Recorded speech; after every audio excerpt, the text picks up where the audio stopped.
सब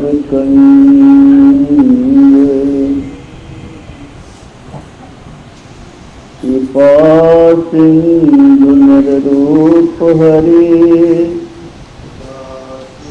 महामोह समपुंज जासु वचन रवि कर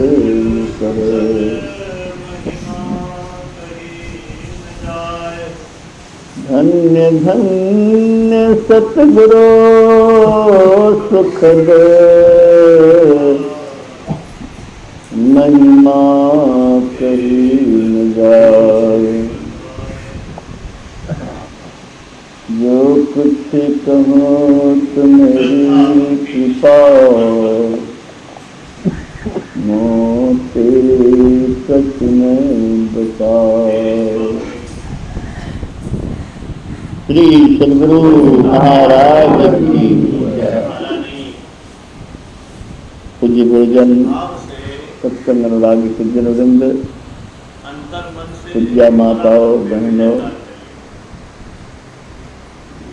अभी हम लोग संत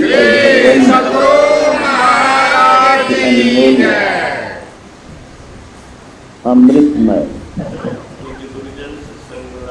परम कल्याणकारी विचार को सुना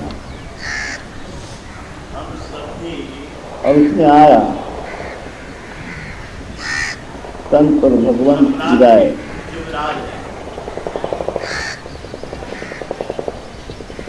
सत्संग से बढ़कर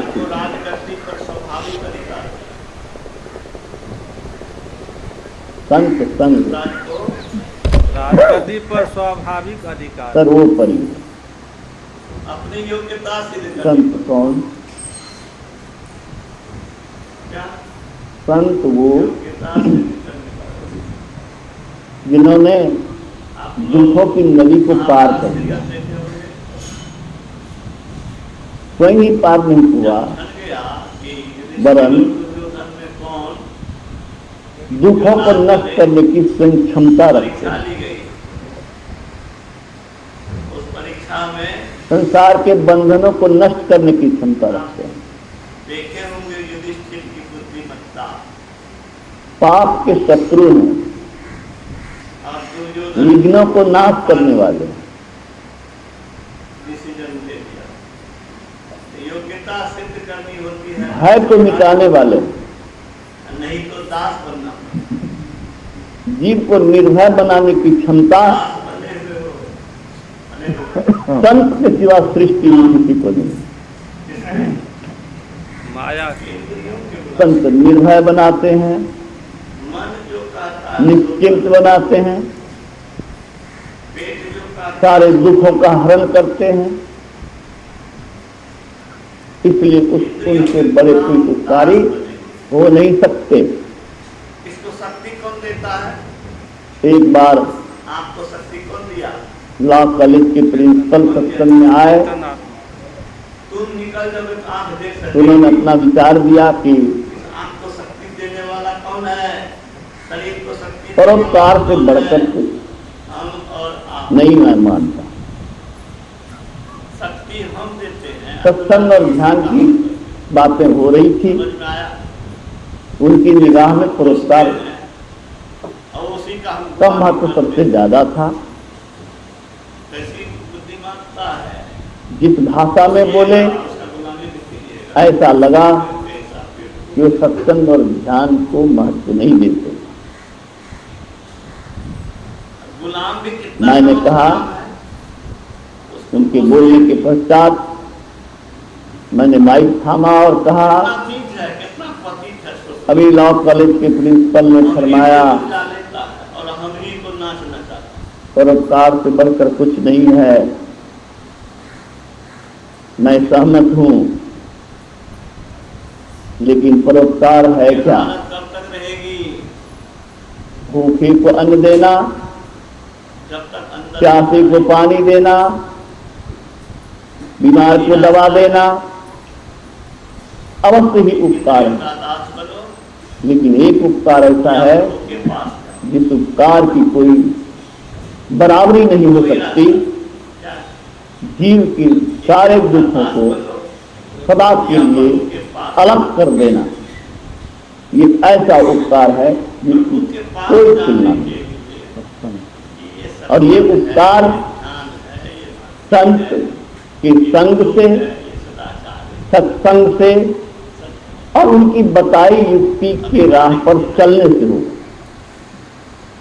इसीलिए परमाराध्य के शब्द को आपने सुना कि सत्संग से बढ़कर कुछ है, कहा नहीं। संत क्या साधारण मनुष्य हैं? मनुष्य में भेद है।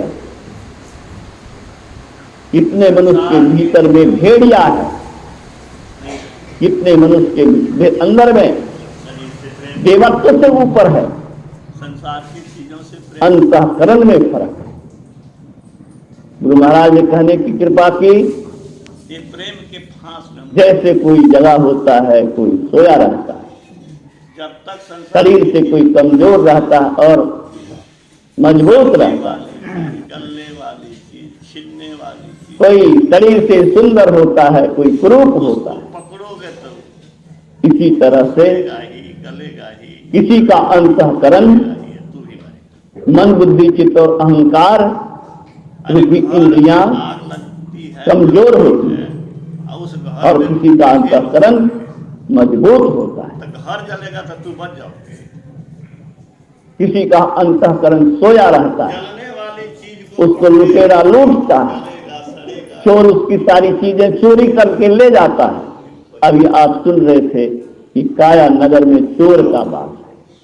ये इंद्रियां चोर है, ये सारी चीजें चुरा लेगी आपकी और आपकी सर्वस्व चुरा रही है। जाओ जहां आग की ज्वाला, आपको धोखे में डाल रही है।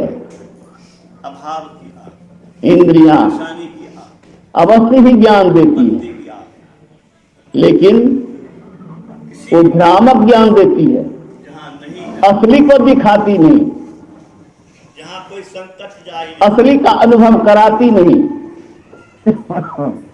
असली से अलग हमारे अंतःकरण को भटकाती है, वहाँ चूक जाएगा। नाशवान चीज को दिखाती है, नाशवान चीज के महत्व को बताती है, जहाँ सूर्य नाशवान चीजों में सुख को का इशारा करती है और हमको वहां भेजती है। जहाँ परमात्मा है, और वहाँ पर हम सभी कुछ भी चलने वाला, इसी के फेर में पड़ करके दुखी हैं, हम लोग मुसाफिर चिंतित हैं, क्या है, अशांत हैं, परेशान हैं, भयभीत हैं, चलने वाले को जेल में पड़े हुए हैं। यात्रा करने वाले, एक काया रूपी जेल में हम फंसे हुए, काया दुर्ग दुखद बंदी खाना, जले अग्निया में दुखी। हम बंदी जुग जुग से जलते, चाहे सहारा सूरज की। क्या चिंता है, कड़ी रूपी जेल में क्या हीरा, कौन नहीं रोया, क्या कौन नहीं छटपटाया, सब एक समान कौन बैठे नहीं हुआ, है, कौन अशांत नहीं है। संत के सिवा कोई भी शांत नहीं, शांति नसीब नहीं। इसलिए परमाराध्य ने दावे के साथ कहा, मेरी उम्र 93 वर्ष की है, शांति की खोज मैंने भी की, बहुत खोज की, खोजते खोजते वहां पहुंचा जहां शांति मिलती है।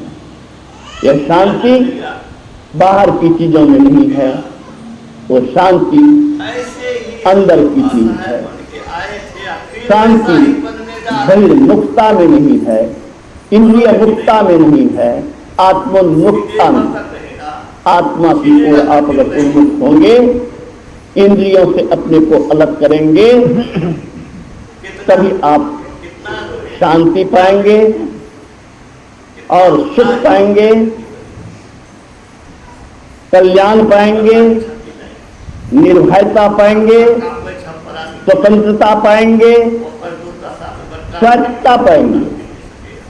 स्वच्छता शब्द की चर्चा मैं करता हूँ जिसकी अपनी व्यवस्था हो। दुर्दशा हो गई, हमारी भी दुर्दशा हो सकती है।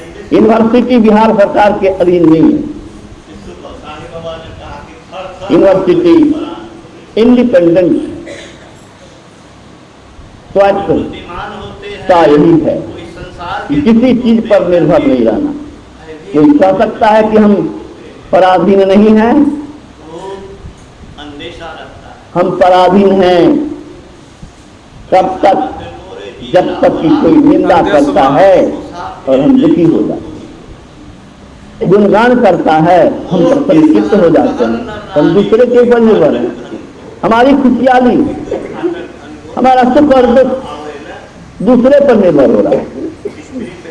भोजन पर निर्भर है, हवा पर निर्भर है, पानी पर निर्भर है, संसार की चीजों पर निर्भर है। इसमें से किसी पर भी संत निर्भर नहीं रहते हैं। संत वो चीज होता है, संत साधारण नहीं, संत मनुष्य रूप में ईश्वर होते हैं। इसलिए गोस्वामी तुलसीदास जी ने लिखा, बंदो गुरु पदकंद कृपा सिंधु नर रूप हरि, मनुष्य रूप में ईश्वर होते हैं। तो आप और हम संत के संग से ईश्वरत्व की दिशा में ही नहीं चल सकते, बल्कि स्वयं ईश्वर बन सकते हैं। स्वामी विवेकानंद ने कहा, only man can become God,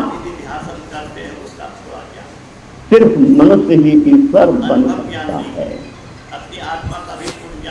मनुष्य और पशु में एक ही अंतर है, मनुष्य इंद्रियों को नियंत्रित और संयमित करके गुरु युक्ति से चल करके साधना करके जीवत्व से शिवत्व पा सकता है। ये काम पशु नहीं करते। जो इस बात को नहीं विचारते हैं वे आत्महिंसा करते हैं, आत्मघात करते हैं, दुर्दशा को आमंत्रित करते हैं, उनका सर्वनाश सुनिश्चित है। इसीलिए बड़ी आवश्यकता है कि हम संतों के वचनों को, संत वचनामृत को गांठ बांध लें।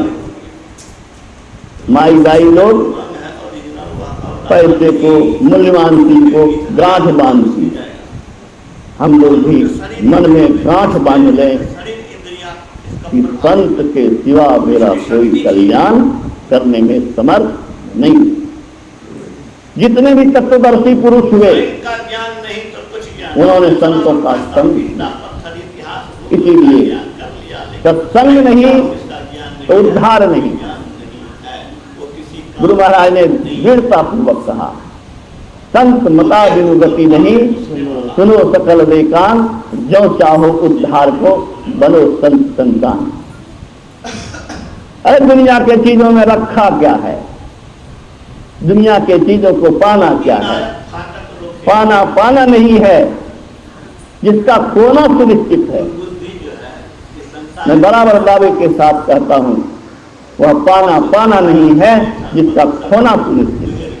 वह सुख नहीं है जिसका अंत दुख है। हम सभी जितनी कमाई कर लें, अन्न में शून्य हो जाएगा।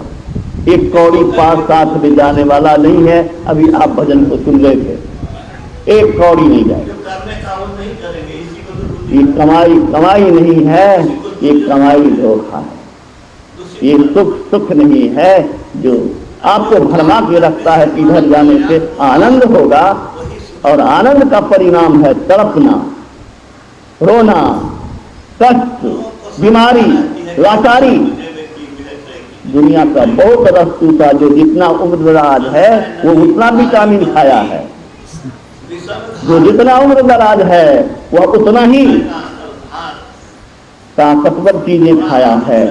लेकिन जो जवानी में है तो बुढ़ापे में नहीं। जवान से तो बहुत ज्यादा दूध हम लोगों ने पिया है, लेकिन हम लोग के चेहरे में अब कहाँ है वो ताकत। हम चलते हैं दुनिया का रस लेने के लिए, दुनिया ही हमें रस, ये इंद्रियां, ये संसार, ये माया हमें चूस करके नीरस बना देती है, चिट्ठी बना देती है। चिट्ठी बनने जा रहे हैं।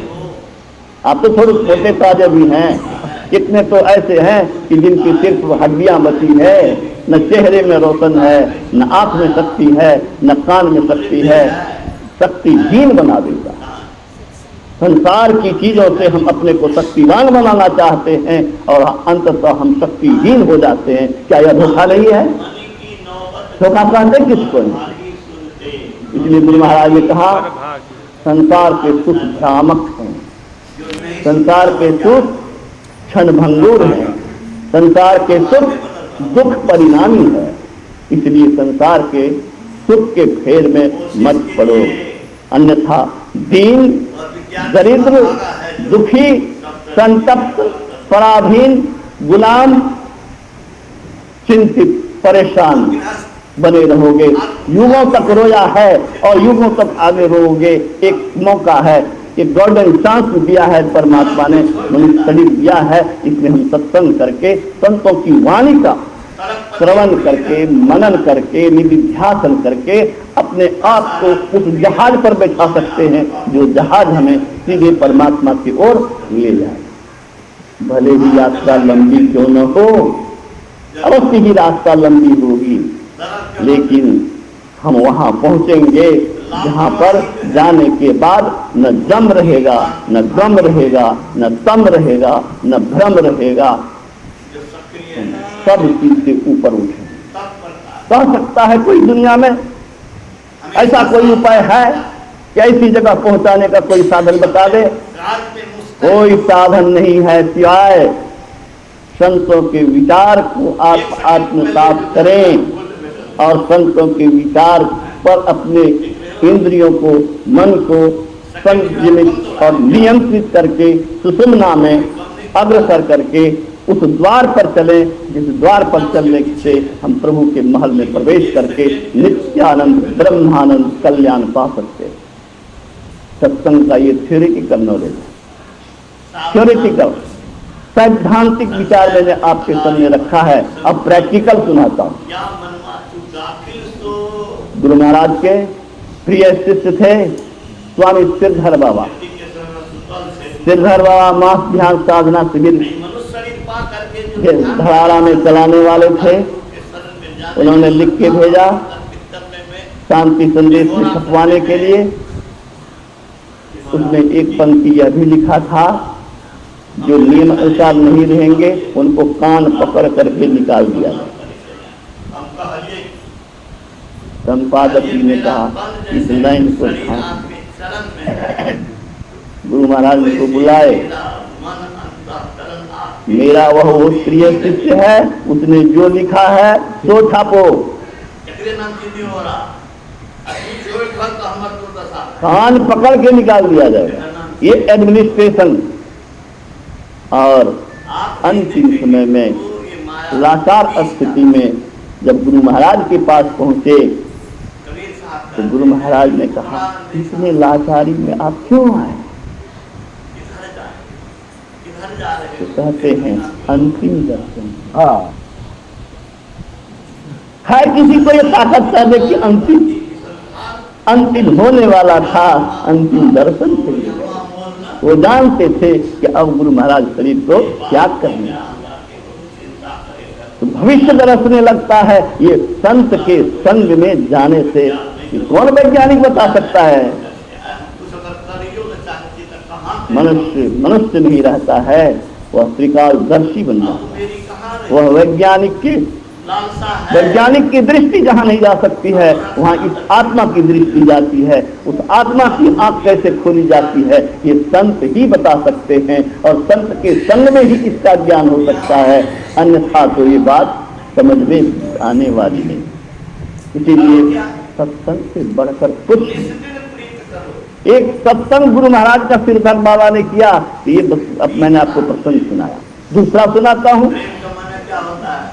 हमारे पूज्यपाद साहिब स्वामी जी महाराज के प्रिय शिष्य अनुभव बाबा और ज्ञानी बाबा सुखासन आए थे। उन्होंने बताया कि एक बार हम लोग सत्संग में गए, आसाराम बापू के सत्संग में गए। वहां से कैसेट लाए, वहां से उनकी कुछ पुस्तक लाए। सखी रे मेरी नींद न बाबा ने देखा, उसको उठा के फेंक दिया और कहा महात्मा है। नींद नहीं आती, अच्छा है। इन लोग आश्चर्य में पड़ गए नींद नहीं आवे कि पूज्यपाद शाही स्वामी जी महाराज गरीब को, लाचार को, बेबस को, किसी को भी घृणा से नहीं देखते, किसी पर गुस्साते नहीं, प्रेम की वर्षा, प्यार की वर्षा करते रहते हैं। गंदे से गंदे लोग आवे, उनके पैर पर माथा रगड़े, कोई फर्क नहीं पड़ता था। आज क्यों बाबा इतना गुस्सा गए? ये लोग समझ नहीं पाए, डर गए, हट गए। उधर बात कर रहे हैं अपने बाबा कैसे, ऐसा क्यों? बाबा से क्या छुपा हुआ? बुलाए और कहा पोल खुलेगी तब जानोगे। और ये बात 10 वर्ष पहले कहा था, पोल बाद में खुली और तब लोग जाना कि आसाराम बापू क्या है। ये गुरु महाराज के संग का लाभ था। भगवान शंकर ऐसे नहीं कहा गिरजा संत समागम तब न लाभ सचुआन।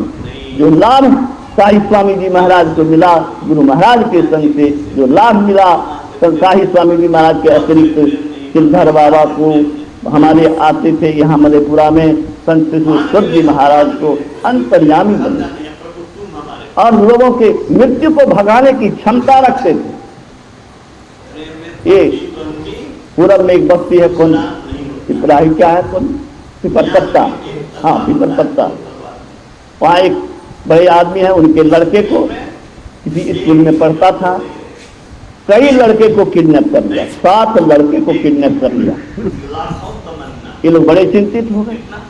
संत सूर्य जी महाराज उनके यहाँ पहुंचे, उन लोगों ने अपनी चिंता बताई, कहा घबराओ नहीं, 7 दिन जैसे थे गुरु महाराज के वचन के पाठ चाहिए। देखिए संत की कृपा। और 7 दिन तक सत्संग कराए और 7वां दिन उस बच्चे को के साथ जो घटना घटी तो सुन ली। ले गया, जब इन लोगों के गार्जियन ने पैसा नहीं दिया, रिटर्न जो मांगता है, लुटेरा सब, किडनैपर सब नहीं दिया, 6 बच्चे की हत्या कर दी इस लड़के के सामने। और 7वां पर जब हत्या करने की बात चल ही रही थी, इसका भी मार देना है, तो एक ने कहा इसको छोड़ दो। पता नहीं उसकी मानसिकता कैसे बदली। मानसिकता बदलने वाले कौन थे? अंग संग हर वक्त रहता, प्रगट हो आता नहीं, हो रहे हैरान सागिर जल्द दिखलाता नहीं। संत तो भगवंत बना देता है, संत संत बना देता है। पारस और संत में यही अंतरो जान, ये लोहा को सोना करे वो कर ले आप स्नान। तो महाराज ने कहा सत्संग उन्नति के उच्चतम शिखर पर पहुंचाता है, जिससे बड़ी कोई ऊंचाई नहीं हो सकती है। हमारे मन में अभी एक देवरहा बाबा का प्रसंग याद आता है। इंदिरा गांधी श्रीमती देश की प्रधानमंत्री बनी, विरोधी पक्ष के नेता अटल बिहारी वाजपेयी ने कहा था कि दुर्गा का अवतार है।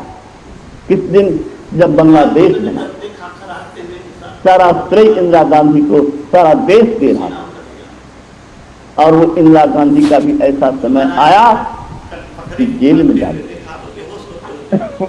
क्या उसको ग्लानि हुई होगी, कितनी चिंता और कितना दुख हुआ होगा। आपको एक गाड़ी अगर कोई दे देता है, आप कितने दुखी होते हैं, कितने क्रोधित होते हैं। और उस आदमी को जो विश्व में आदर पाती थी, उसको अपने ही देश में जेल में डाल दिया गया। कितना दुखी हुई होगी। और उस दुख की अवस्था में अगर किसी ने सहारा दिया तो वो संत था। 31 दिसंबर 79 ईस्वी को सब देवरहा बाबा के पास 31 दिसंबर अब आने वाला है।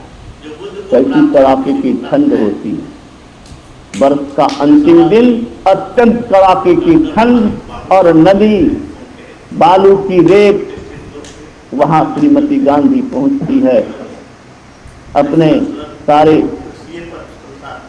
सिपाहियों, रक्षकों, गार्डों को अलग रखकर। सन रह गए वहां पर सेवक लोग। सूचना दिया बाबा स्नान कर कहा तो ठहरने के लिए मैं आ रहा। आए तो उन्होंने हाथ उठा के आशीर्वाद दिया और आज तक इंदिरा कांग्रेस का चुनाव चिन्ह हाथ छापी है। इतिहास साक्षी है कि जनता दल बिखर गया, इस चुनाव लड़ी और फिर से देश का प्राइम मिनिस्टर बना। बंधुओं, संत जो कर सकते हैं वो दुनिया में कोई नहीं कर सकता है। माँ रहे, बाप रहे, कितने भी कोई शुभचिंतक रहे, जो स्वयं दुखों से उबरा नहीं है वह दूसरे को दुख से क्या उबार सकता है। जो दरिद्र है वह किसी को धनवान कैसे बना सकता है। जो गुलाम है वह किसी को स्वतंत्र कैसे बना सकता है। संत निर्भय होते हैं। जम गम बीमारी मौत कोई चीज उसका कुछ नहीं बिगाड़ता सकता, इसलिए कि वो आत्मस्वरूप होते हैं और शरीर इंद्रियों से अपने को अलग कर देते हैं। ये कला सिखाते हैं संत लोग। इससे बड़ा कल्याण, इससे बड़ा लाभ, इससे बड़ी उन्नति हम आप क्या, हम लोग उसी साधना में लगे हुए हैं। वही लक्ष्य है। विद्यार्थी का लक्ष्य अगर कलेक्टर बनना है, भौतिकता के इच्छुक लोग को अगर पैसे पाने की, मकान और दुकान और बैंक बैलेंस बढ़ाने की और संसारिक शान बान बढ़ाने की लालसा है तो हम लोग को कोई ऐसी लालसा नहीं है। अब एक लालसा बची है, वह लालसा बची है कि गुरु के चरणों का दास बनकर जी सके, गुरु का चरण धूल बन सके, गुरु की आज्ञा में त्रुटि नहीं हो। अब एक लालसा है कि दुनिया में प्रवेश। दुनिया को देख लिया, ये दुनिया में कोई लज्जत नहीं है। ये दुनिया रुलाती है, हंसाती भी है और फिर रुलाती भी है। हमको ऐसी हंसी नहीं चाहिए जो हंसी रुलाई में बदल जाए, ऐसा पाना नहीं जो खोना में बदल जाए। ऐसी उपलब्धि हमें नहीं चाहिए कि फिर हमें शून्य बन जाना पड़े। यही चाहते हैं। कहीं आपका लक्ष्य है, नहीं है तो क्यों नहीं है, आप सोच लीजिए। अच्छा लक्ष्य क्या है? अच्छा लक्ष्य यही है आत्मस्वरूप की प्राप्ति, नित्यानंद की प्राप्ति, शाश्वत आनंद की प्राप्ति। हर आदमी शांति चाहता है, लेकिन चाहता किधर है, किधर जा रहा है? ये दुनिया अशांत है, उधर आप जाकर के उससे चिपक करके शांत होना चाहते हैं। कभी हो सकते हैं क्या? उड़ते हुए एरोप्लेन पर बैठकर कोई स्थिर हो सकता है क्या? ज्वालामुखी में गिर करके कोई ठंडापन महसूस कर सकता है क्या? जलती आग में कभी भी शीतलता नहीं दे सकती है। ये संसार सबको जलाया है, सबको रुलाया है, सबको तड़पाया है, आपको कैसे छू लेगा? बड़े बुद्धिमान मत बनिए, है रे तेरी बुद्धिमानी। दुनिया में तुम छक लो दूसरे को, दूसरा भले तुझे बुद्धिमान और समझदार और होशियार समझ ले, लेकिन तत्वदर्शी पुरुषों की निगाह में चतुर शिरोमणि तेई जगमाही ये मणि लागी तू जतन कराही। परमात्मा वह धन है जिस धन को पा लेने के बाद कोई पाने के लिए बाकी नहीं रहता है। हमें तो वह धन चाहिए जो धन से हमें कभी कोई निर्धन न होना पड़े। ये धनवान कौन धनवान है भाई, जिसको निर्धन होना ही है? संतों की बात छोड़िए, मैथिली गुप्त ने कहा संसार में किसका समय है एक सा रहता सदा, किसका है दिवस निशासी घूमती सर्वत्र संपदा विपदा। जो आज अनाथ है नरनाथ कल होता वही, जो आज उत्सव मग्न है कल शोक से होता वही। उन्नति और अवनति, पाना और खोना इस सृष्टि का अखंड नियम है। चढ़ता प्रथम जो व्योम में गिरता वही मार्तंड है। सूर्य की रोशनी किस तरह से फैली हुई थी, अब अंधकार आने ही वाली। ऐसे ही आपके भविष्य में भी कितना भी उजाला क्यों न हो, अंधकार आने से आपको कोई बचा नहीं सकता। उसको बचाने की क्षमता अगर है तो सिर्फ संत के पास है। इसलिए संत समागम से बढ़ करके कोई लाभ और उस ईश्वर सत्ता से जुड़ने से बढ़ करके कोई कल्याण का रास्ता नहीं। इसलिए पहले एकांत नहीं है। बस एक ही निवेदन करता हूं, जो लोग करते हैं दीक्षा ले लिए, युक्ति जान लिए, वो खूब करें, खूब करें। मन के बहकावे में मत पड़िए, शरीर के कष्ट में मत पड़िए। लेट करके हो, बैठ करके हो, सो करके हो, जैसे भी हो, थक जाइए बैठे बैठे तो लेट के कीजिए, लेकिन छोड़िए। गुरु महाराज कहते हैं जैसे कंगाल एक एक पैसे को का मूल्य देखता है, पैसे के पीछे लगा रहता है, वैसे ही पल पल नाम रटो, कभी ना छोड़ो, पल पल नाम रटो। जैसे पनिहारिन चलती है, घड़ा सिर पर रखती है, बात करती रहती है, लेकिन उसका सूरत पानी पर रहता है कि गिरे नहीं। इसी तरह से अपने सूरत को, अपने मन को गुरु ने जो युक्ति दिया है, उस युक्ति के द्वारा अपने मन को वहां रखिए। जाना है जरूर, कहाँ जाना है पता नहीं, कब जाना है पता नहीं, और मस्ती मार रहे हैं। बाहर बात समझदार कहीं का, तेरी समझ को धिक्कार है, तेरी समझ को धिक्कार है। तू आगे नहीं विचारता, तू बच्चा है, अबोध बच्चा बैलून पकड़ता है, खिलौना को मूल्यवान समझता है, लेकिन ज्ञानी लोग, समझदार लोग, सयाना लोग बैलून का कोई महत्व नहीं देता है। ऐसे ही जो बौद्धिक रूप से ज्ञान के स्तर पर, तत्वदर्शिता के स्तर पर पहुंचा है, उसके लिए संसार की कमाई गमाई है और कुछ नहीं, पाना नहीं। आदमी जो नेम के लिए, खेल के लिए संसार का गेम खेलता है, वह निश्चय ही ठगा जाएगा। इसलिए हम लोगों को भी समझ लेना चाहिए दृढ़ता पूर्वक, नाम से कुछ नहीं, जप से कुछ नहीं, पाने से कुछ नहीं, बस मन में एक लालसा रखिए कि अंदर में गुरु की कृपा कैसे दुखों से छूटे। अरे किस आदमी का लक्ष्य नहीं है दुख से छूटना, कहिए? हर इंसान का, हर जीव का लक्ष्य है दुख से छुटकारा, शांति, नित्यानंद, ब्रह्मानंद। ये लक्ष्य पूरा करने में सिर्फ संत का ज्ञान समर्थ है। इसलिए संत साहित्य घर में रखिए, सत्संग जहां मौका मिले वहां जाइए, और संतों की वाणी का अमृत इस कान में घुसने दीजिए। हमारे अभी बैजनाथ बाबू ने भगवान शंकर के शब्दों को दोहराते हुए आप लोगों को सुनाया था कि सांप के बिल में हाथ दोगे सांप डसेगा। ऐसे ही इस कान में दुनियादारी की बात को घुसाओगे, वो डसेगा और डस करके रसहीन चिट्ठी बना करके अब दुखों के समुद्र में फेंक देगा। इसका नाम दुख सागर भी है। भवसागर भवसागर नहीं है, ये दुख का सागर है। जगत अथाह भयंकर भवनिधि, जहाँ सब दुख की रीति, जहाँ सब भूल भुलावन कौतुक, समुद्र पर नहीं नीति, रहे जा खाई अलिति, नाही करिए जगत तो। और संत सूरदास जी कहते हैं ताते से ये जगुराई। हे दुनिया के लोगों, इस सब से प्रेम करो। क्यों? ताते से ये जगुराई। संपत्ति सो विपत्ति। अरे कौन संपत्ति है जो विपत्ति खड़ा कर दे? संपत्ति तो विपत्ति, विपत्ति सो संपत्ति, देह धरे के यह सुख। सरवर नीर भरे पुनि उमड़े, सूखे खेह उड़ाए। सरवर फूले फले परिहरे, अपने काज ही पाए। द्वितीय चंद्र बढ़ती बाढ़े, घटत घटत फिर घट जाई। सूरदास संपदा आपदा, जिन्हीं कोई पति आई। ये संपदा कौन संपदा है? भगवान बुद्ध ने कहा कौन हासो कीमानंदो निसंग से सती अंधकार पुनर्धा परिपन्न करे। ये जीवो अंधकार से जुड़े हो, दुख का सागर भविष्य में पड़ा हुआ है।